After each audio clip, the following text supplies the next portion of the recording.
Mr. Ghazali, can you hear me? Yes, can you fine, thank you. Yes. Your Honor, requested for your full name and your date of birth. My full name is Mohammed Ghazali Ohorela, and my date of birth is December 11th, 1980.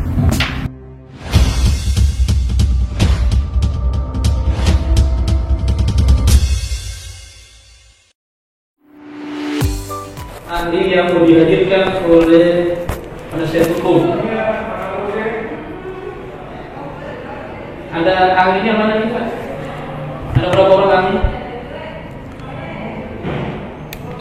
Satu ahli, Namanya Pak Ghazali Ohorela.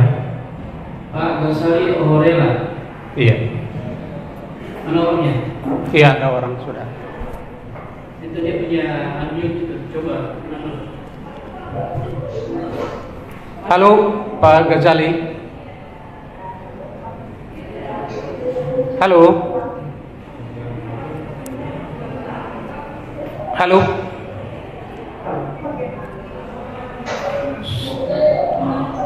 Halo Pak Ghazali. Halo? Halo? Iya. Bapak diminta sebagai ahli dalam persidangan ini yang akan dipimpin oleh Yang Mulia Majelis Hakim. Terima kasih.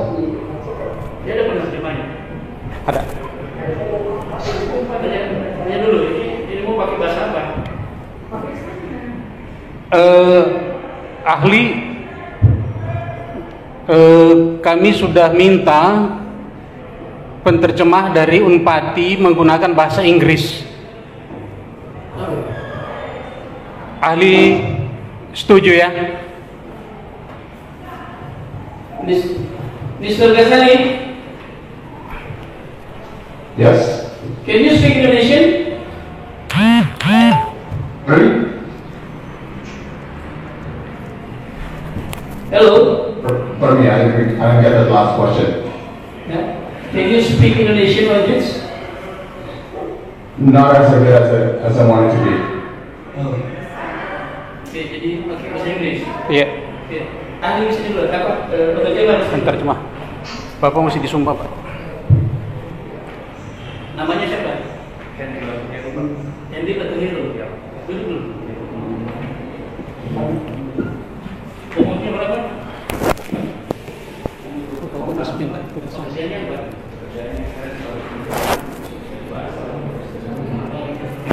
Ya. Mau disumpah sebagai penerjemah ya? Agamanya?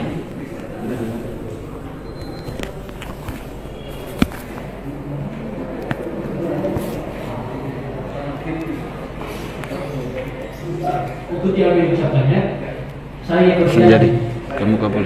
sebagai penerjemah Laptop kamu kabul sih. akan menerjemahkan dengan sebaik-baiknya Pasti. sesuai dengan kalian saya. Semoga Tuhan menolong saya. Ya, itu. Dia nanti bilang ke dia ya. Dalam memakai bahasa Inggris, ya bisa kami juga bisa coba ada penerjemah, ya. Seperti itu ya. Nanti sampaikan ke Mr. Ghazali ya. Tanya nama lengkapnya siapa? Kami pikirkan.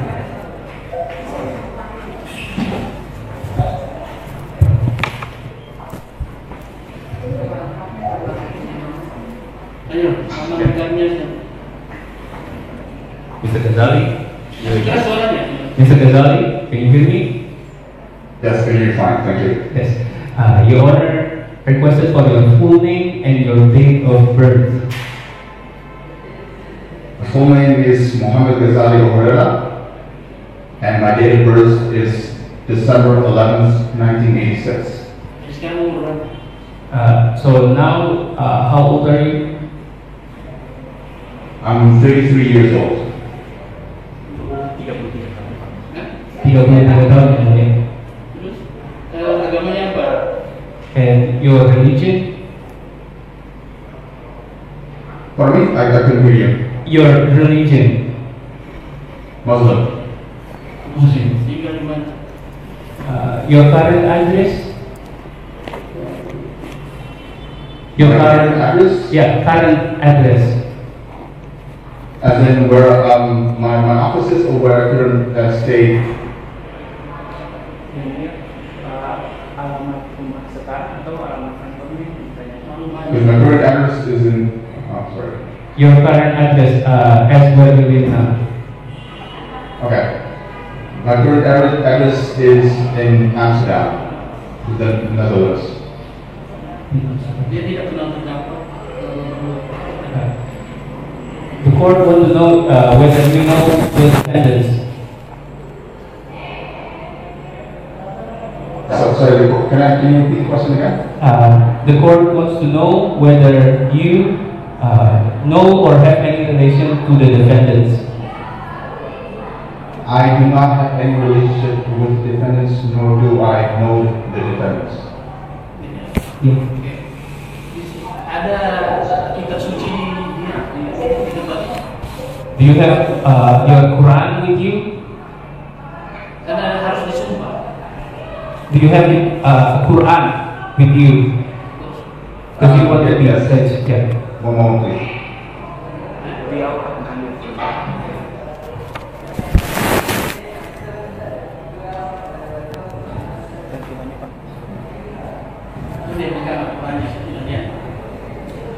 Can you pick up your Quran so the court can see it?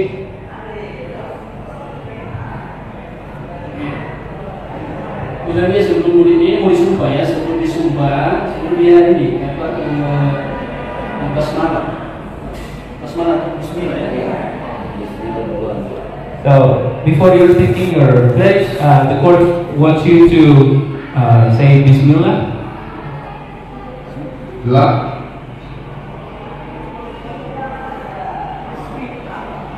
Do you want? The court wants you to say Bismillah. Oh, all right. Yeah.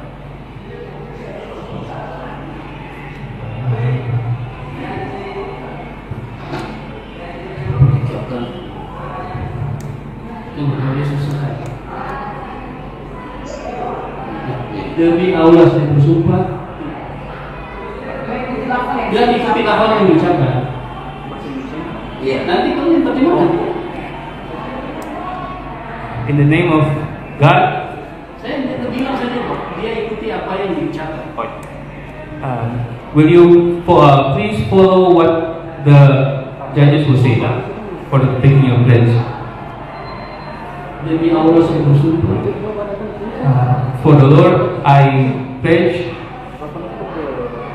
The Lord I pledge. Sebagai ahli dalam perkara ini. As an expert in this session.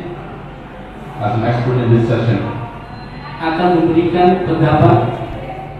Will give my explanation. Give my explanation. Soal-soal yang dikemukakan regarding the issues that will be discussed. Regarding the issues that we will discuss. Sesuai dengan keahlian saya. According to my knowledge. According to my knowledge. Dengan sebaik-baiknya. As good as I can. As good as I can. Tanya, ahli ini sudah pernah memberikan keterangan di persidangan sebelumnya atau tidak? Mau di negaranya kah atau di Indonesia? The court wants to know whether you have previously given your explanations regarding this similar case, whether in Netherlands or in Indonesia. No, I have not had prior experience doing this. Belum pernah. Berarti pertama kali ya? So this is your first time. Affirmed, yes. Ya. Terus nanti jawab pertanyaan-pertanyaan yang akan diajukan oleh penasihat. So you will answer all the questions that will be delivered by all the lawyers. Silakan. Yes. Ahli yang kami hormati, terima kasih atas kesediaan ahli untuk hadir dalam persidangan ini untuk menjadi terang permasalahan. Sekali lagi kami menyampaikan terima kasih kepada ahli yang bersedia telah hadir dalam persidangan ini untuk menjadi terang proses hukumnya. Ini jaksanya mana nih? Ada. Coba tanya hukum dia. Mohon maaf ahli, ada gangguan di jaksa penuntut umum belum nampak. Hilang ya. Sampaikan. Expert, would like to say sorry. We would like to wait for a few moments because we have technical difficulties in here. Dan tanya dulu dia keahliannya di bidang apa?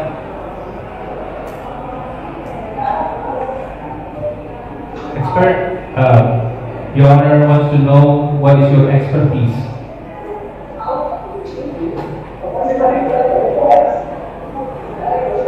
My expertise is based on international law, to be exact in the law of human rights, international human rights law, and to be very specific on the rights of indigenous peoples. And my knowledge is also on human rights complaint procedures of the United Nations. Those are the areas of my expertise. Based on those areas, I advise several entities on those areas. Yang mulia, ahli menyatakan bahwa karyanya adalah berlatar belakang pada hukum internasional, secara spesifik berkaitan dengan hukum HAM internasional dan juga mengenai hak-hak masyarakat adat, dan juga beliau memiliki keahlian sebagai di bidang komplain tentang prosedur di PBB. Apa itu saya tulis di sana? Ya. Dan menunggu jaksa masih. Expert, Tunggu ya, sudah masuk. Ada skor. Ingat baru baca saya baru skor patung dulu.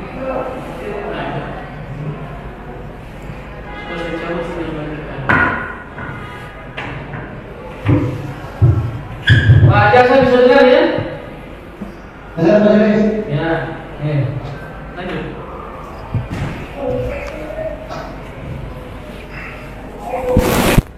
Ya, ahli yang kami hormati, ahli punya pengalaman internasional yang cukup luar biasa yang kami peroleh dari kurikulum VP ahli. Untuk itu, yang kami tanyakan kepada ahli adalah sebagai ahli HAM dan ahli dalam masyarakat adat yang memberikan advis kepada PBB, apa kerja ahli dalam memberikan advis itu? Expert, we have seen all your experience from your current CV. So the questions for this is, as an expert in human rights and indigenous people, what is your what has you done? What is your work that has been done in recent years? In recent years, in my field of expertise, I have advised states as well as indigenous peoples on international law in various areas, including negotiations on the highest level. I also presided over a session of the United Nations General Assembly, and I addressed General Assembly as well as the speakers, and also negotiated in various processes regarding international law and the rights of indigenous peoples on human rights, climate change, and biodiversity, and politics as well. Kemudian ahli menyatakan bahwa dalam beberapa tahun terakhir fokus pekerjaannya berkaitan dengan memberikan bimbingan dan nasihat kepada negara dan masyarakat adat, yang mana beliau juga bertugas sebagai salah satu orang yang bertugas pada General Assembly PBB, yang mana tugasnya untuk menegosiasi proses-proses yang berkaitan dengan hukum internasional dan hak masyarakat adat dan juga perubahan iklim serta lingkungan hidup.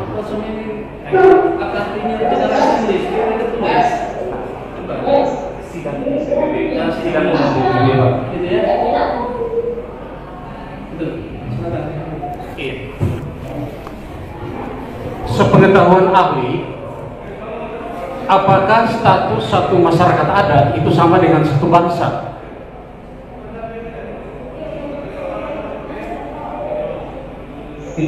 According to your expertise, do you think that the status of indigenous peoples can be equal to state? When you look at international law, and particularly the United Nations framework, one of the most important documents is the UN Charter. The UN Charter awards self-determination, but the most important part of the UN Charter says, we the peoples, that international law, because indigenous peoples are also peoples, it is considered that these peoples and nations are similar to the peoples as the peoples of Indonesia or the peoples of Australia or any other country it applies to. So in international law, these peoples and nations are similar. Yang mulia, ahli menyatakan bahwa dari pengetahuannya berdasarkan dari piagam PBB yang mana mengatur tentang hukum internasional dan hak asasi manusia, dinyatakan bahwa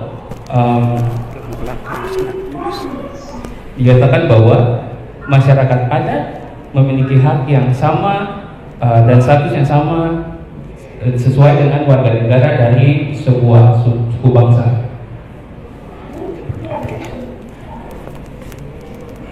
Kalau demikian, satu masyarakat adat yang adalah satu bangsa, apakah benar masyarakat adat Maluku Alifuru sudah juga terdaftar di PBB?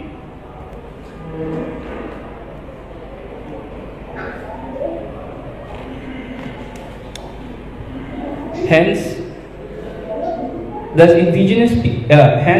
indigenous peoples can be seen equal to people of the nations, then is it true that Alifuru as an indigenous people of Maluku has been registered in the UN?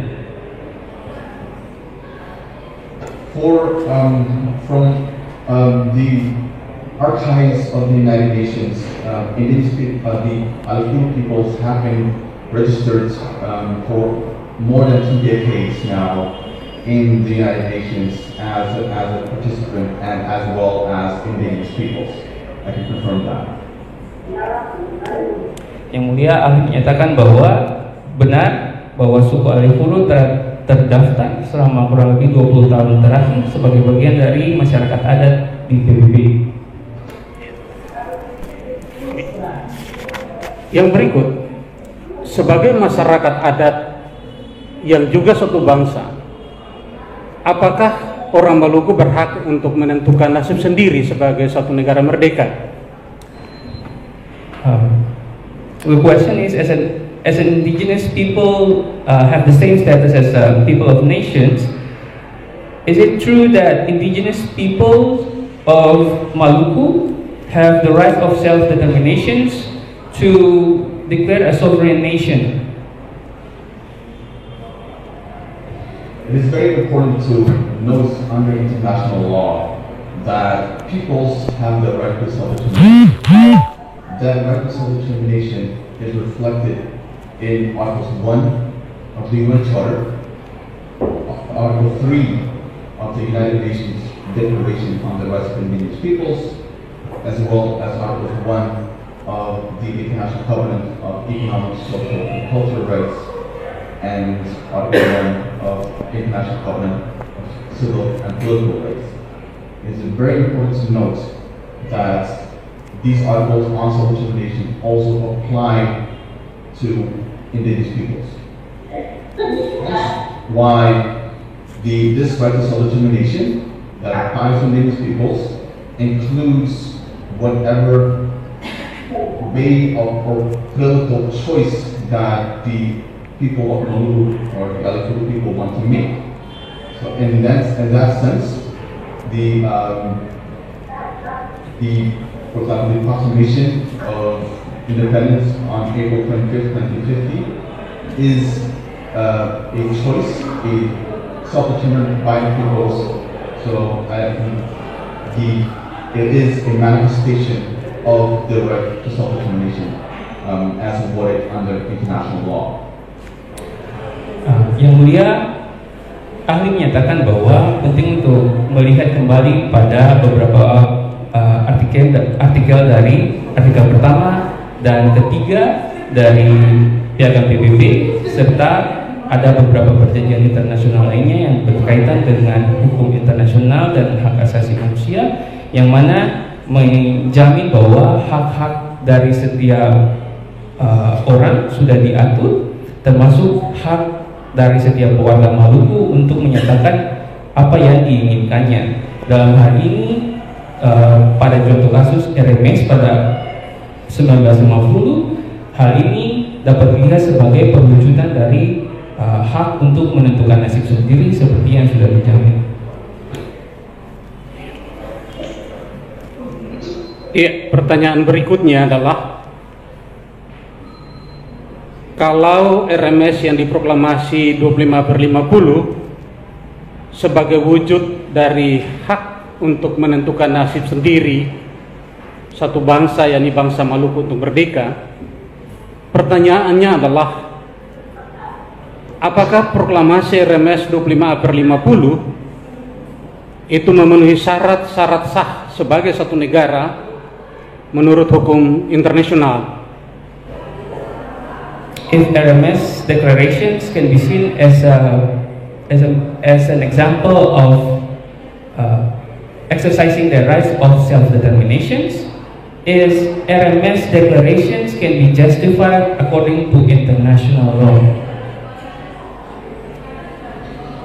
The declaration itself is justified under international law, as the text itself refers to international law agreements that are based on the Declaration of Independence. The MS itself meets the requirements under international law for statehood. For example, not necessarily for example, we understand in the international community that there are three requirements for a criteria for a state to be created under international law, which we call the Montevideo Convention.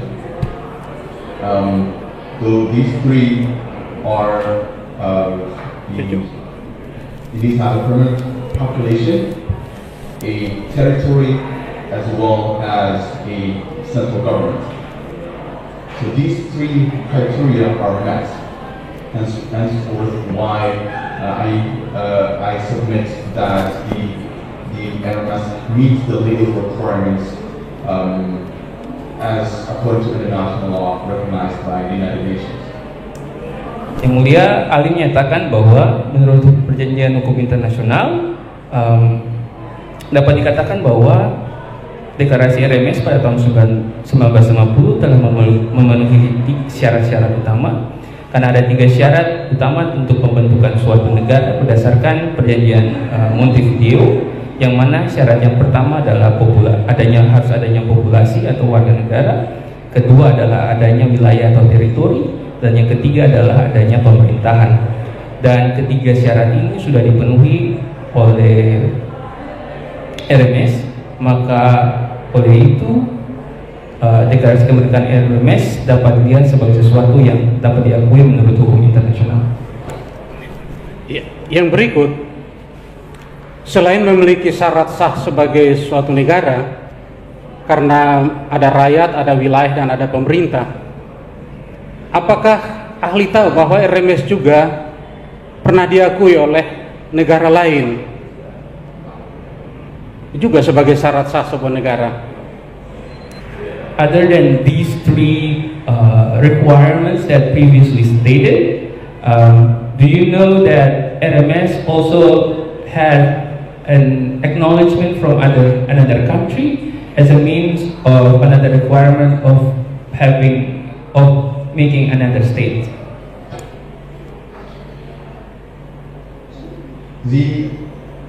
As I stated under the Montevideo Convention, these three requiring the criteria, it is very important to have a central government because one state needs to be able to have the capacity to enter into relations with another state. Meaning that, to answer your question, that every state is required to seek international recognition. This recognition was indeed found, mutual recognition was indeed found when the African states of Benin recognized the RMS as a lawful state, as a nation, and went into mutual recognition between the RMS as well as the African state of Benin, and this occurred in the 1970s. Yang Mulia, ahli menyatakan bahwa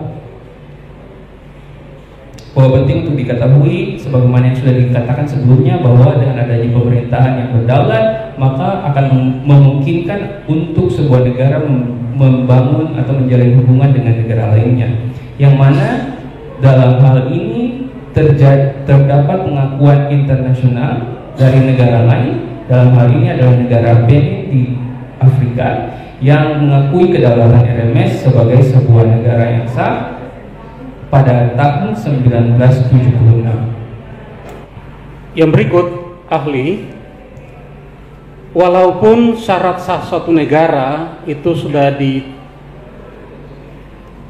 dimiliki oleh RMS, dalam hal ini sudah ada rakyat, ada wilayah, ada pemerintah, dan ada pengakuan internasional, tetapi sekarang ini rakyat Maluku adalah rakyat Indonesia, sudah memiliki kartu tanda penduduk Indonesia. Wilayah Maluku sudah menjadi wilayah Indonesia, dan pemerintah di Maluku adalah pemerintah Indonesia, wakil dari pemerintah Indonesia. Walaupun memang kita tahu bahwa ada pemerintah RMS pengasingan di Belanda. Pertanyaan kepada ahli adalah, kalau demikian, apakah itu berarti syarat-syarat sahnya RMS itu sudah tidak berlaku lagi? As the three requirements that already met by RMS to have the citizens, to have territory, and to have government. Currently, in current status quo, it can be seen that Moluccan people are become part of Indonesian citizens. Moluccan territory has become Indonesian territory, and the government in Maluku is part of Indonesian government. Although we can still see that there are RMS government in Netherlands, is these three previous requirements to build a state, as previously mentioned, from RMS, has been invalid. Thank you for the question. For example, the requirement of population, it was already established within the Constitution, as well as it is in the preliminary constitution of the RMS when it obtained its independence, what the population was and what the territory. The population is still there. The Alukuru people are still there. So that has been established. The territory as well is still established because under the Montevideo Convention, and territory has to be lands or islands. It cannot be an artificial platform. Because the islands and the lands are still there, that criteria is also met. The third criteria in terms of central government, it is very important to note that a state like the RMS does not stop to exist if one of the three elements, in this case I would submit that the central government is missing. It does not disappear as a state because of the lack of a central government. On this point, I would submit that, for instance, Germany did not have a central government when, after the fall of Nazi Germany, and for example, Somalia, another country, did not stop being a state despite having a lacking an effective government for many years. Whilst we still have the peoples and the territory as well, the government is having a lack of a government does not make the RMS disappear. It is still there. Yang Mulia, ahli menyatakan bahwa dari 3 syarat yang sudah dikemukakan di atas dapat dilihat bahwa syarat yang pertama adanya populasinya semuanya masih ada, di mana orang Islam juga masih ada di Maluku. Yang kedua, wilayahnya masih ada karena berdasarkan perjanjian Montevideo diakui bahwa syarat wilayah harus berupa darat dan perairan, tidak bisa wilayahnya berupa platform yang di luar dua hal itu. Dan yang ketiga, bahwasanya pemerintahannya, walaupun RMS tidak memiliki pemerintahan yang tetap, namun RMS tidak kehilangan statusnya untuk menjadi negara jika salah satu dari 3 syarat itu tidak ada. Karena contoh misalnya pada negara Jerman, saat negara Jerman setelah keruntuhan Nazi di negara Jerman, pemerintahan Jerman itu tidak ada, namun negara Jerman tidak kehilangan statusnya sebagai sebuah negara.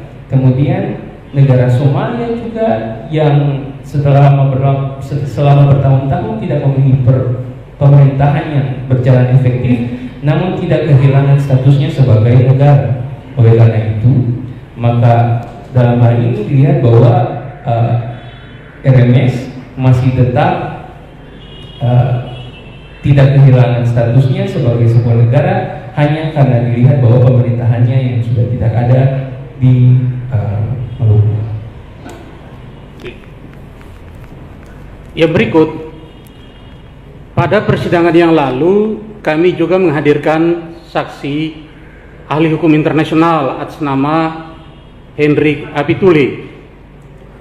Dalam penjelasannya dia menerangkan bahwa RMS sebagai negara yang sah, namun kemudian dianeksasi oleh Indonesia. Pertanyaan kepada ahli adalah, apakah ahli sependapat dengan ahli hukum internasional yang lalu, Hendrik Apituli? In previous court sessions, the lawyer already present an expert on international law. And this expert give the explanation stating that RMS is a sovereign nation. However, the Indonesian government make annexation towards RMS. Do you agree with the previous statement or explanations from previous speaker? Sorry, can you repeat that question again? Because Yeah. there was something with the connection. I apologize. Yes.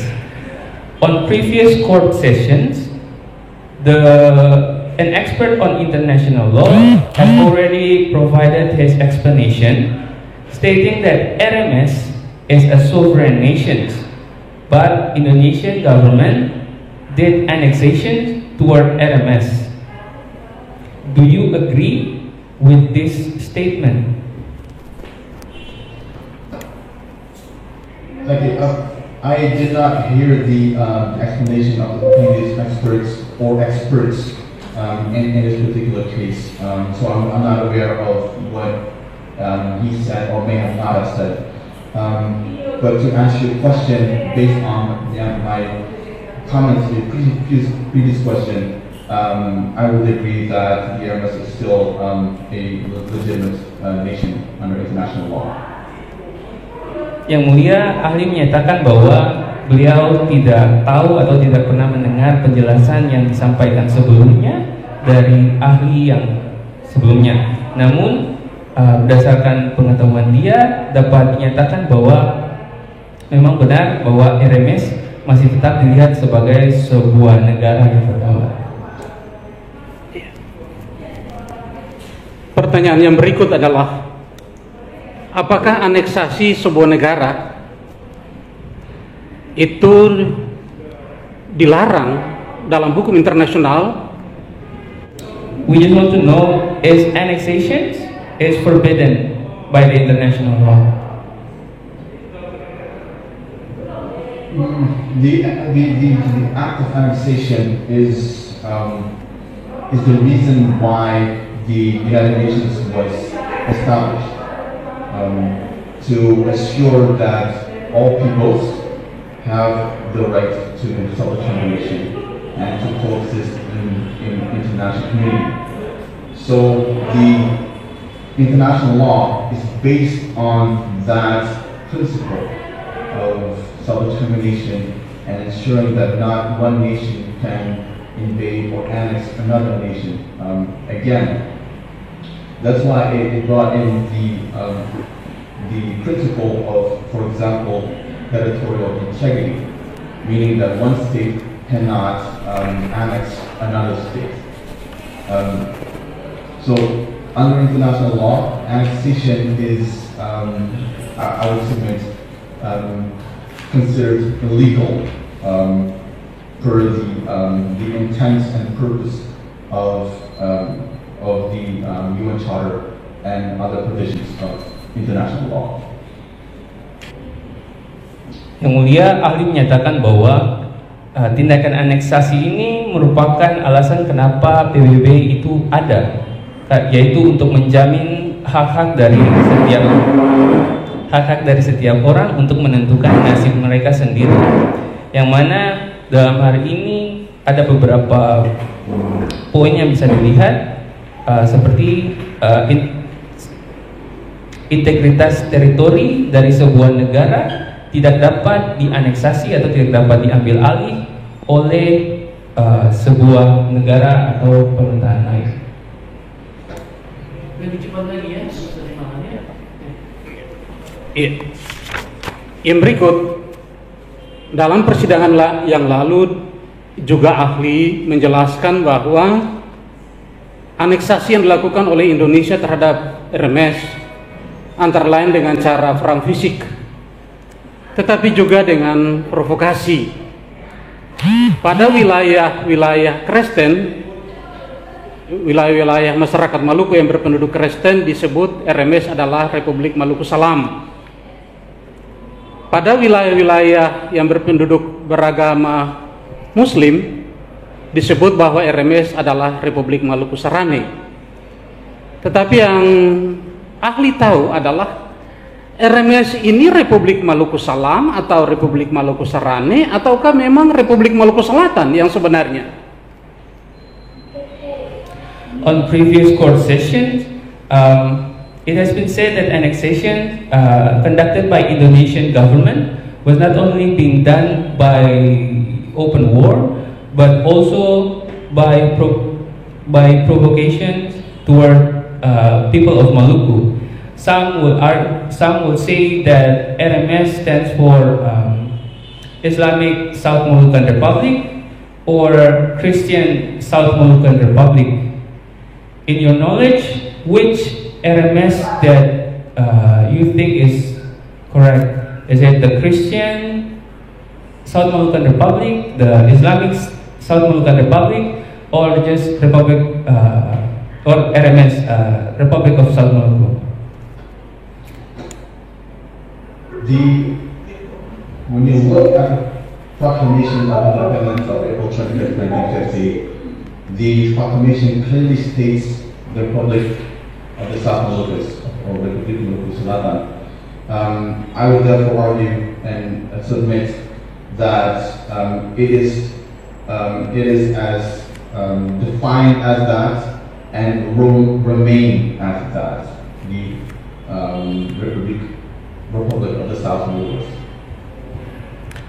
Yang Mulia, ahli menyatakan bahwa jika kita melihat kembali pada proklamasi RMS, di situ dinyatakan bahwa RMS adalah Republik Maluku Selatan, yang mana hal ini diketahui dan RMS inilah yang menjadi apa yang diketahui oleh ahli, bukan yang lain. Yang berikut, para terdakwa ini dituduh dengan tuduhan makar oleh jaksa penuntut umum. Pertanyaannya adalah, apakah menyangkut makar itu juga diakui oleh hukum internasional? The defendants are being charged with treason. So the question is whether treason is acknowledged by international law. Referring to the case at hand, it is very important to note that under international law, acts such as treason are not codified because it is seen as a national issue, and henceforth why it is not under international law. I would like to submit though that it is should not be treated as such, as it is more a expression of opinion. Not treason, but what their act is an expression of opinion. Let me make that clear.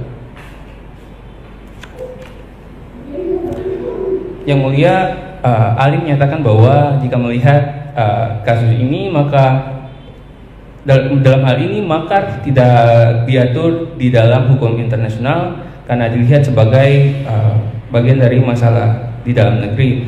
Namun ahli menyatakan bahwa tindakan mereka ini tidak seharusnya ditindak secara demikian, namun tindakan ini hanya dilihat sebagai bentuk dari cara mereka untuk mengekspresikan pendapat. Sekedar informasi kepada ahli bahwa para terdakwa ini Domingo Saia ini menaikkan bendera RMS di halaman rumahnya. Begitu juga Agus Matatula itu sewaktu-waktu bertemu dengan Domingo Saia, mereka hanya berdoa, tidak ada rancangan kejahatan di situ. Pertanyaan kepada ahli adalah, apa yang mereka lakukan itu adalah dalam bentuk upaya menyampaikan pendapat secara bebas, ataukah itu satu tindakan kejahatan? For your information, that these defendants they only raise their flag in their house and sometimes meet with other defendants to pray for RMS. Do you think that these actions can be incriminated or should be seen as a way of expressing their opinion? In this case, I would submit the International Covenant on Civil and Political Rights, which Indonesia signed on 23rd of February 2006, I believe. This particular covenant provides peoples the right to self-determination, the right, the freedom of expression, peaceful assembly, the right to life and association, and it provides equity and equality between all peoples. It is very important to note that because these acts of the defendants at this moment all fall under the protection of the articles of the Convention on Civil and Political Rights. So this indeed was I would argue, a form of a peaceful expression that is indeed guaranteed under international law.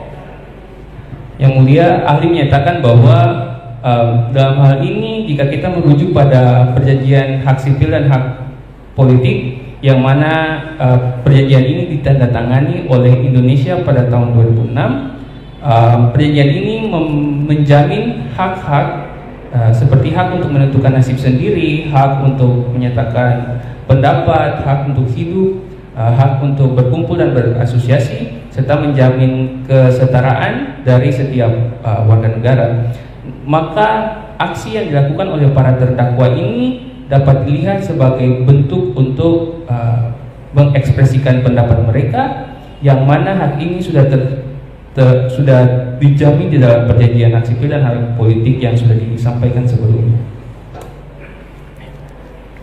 Tadi ahli menjelaskan bahwa RMS sah sebagai negara, memiliki rakyat, memiliki wilayah, memiliki pemerintah, dan ada pengakuan internasional.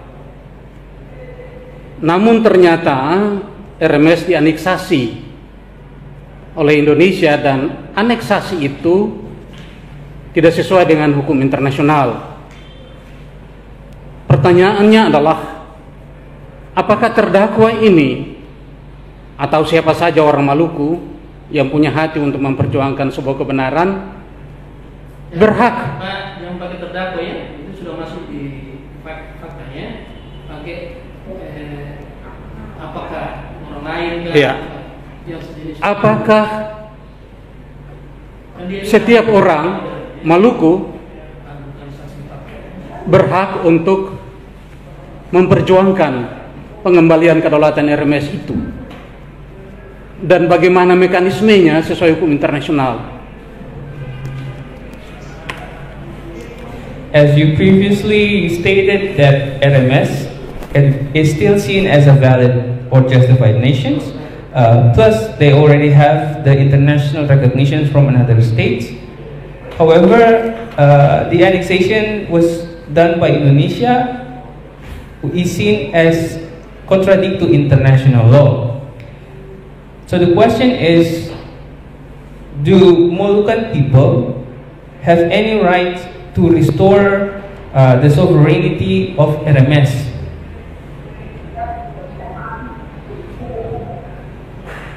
Yes, they have the right to restore the RMS based on the right to self-determination, based on the Declaration on the Rights of the Indigenous Peoples, the covenants, there are many human rights covenants that are out there. It is up to the people themselves, obviously, to advocate and use diplomacy in the international community for the restoration of the RMS. Yang mulia, ahli menyatakan bahwa bahwasanya setiap warga Maluku yang memiliki hak untuk menentukan nasib sendiri sesuai juga yang terjamin di dalam beberapa perjanjian HAM, memiliki hak untuk mengadvokasi untuk mengembalikan RMS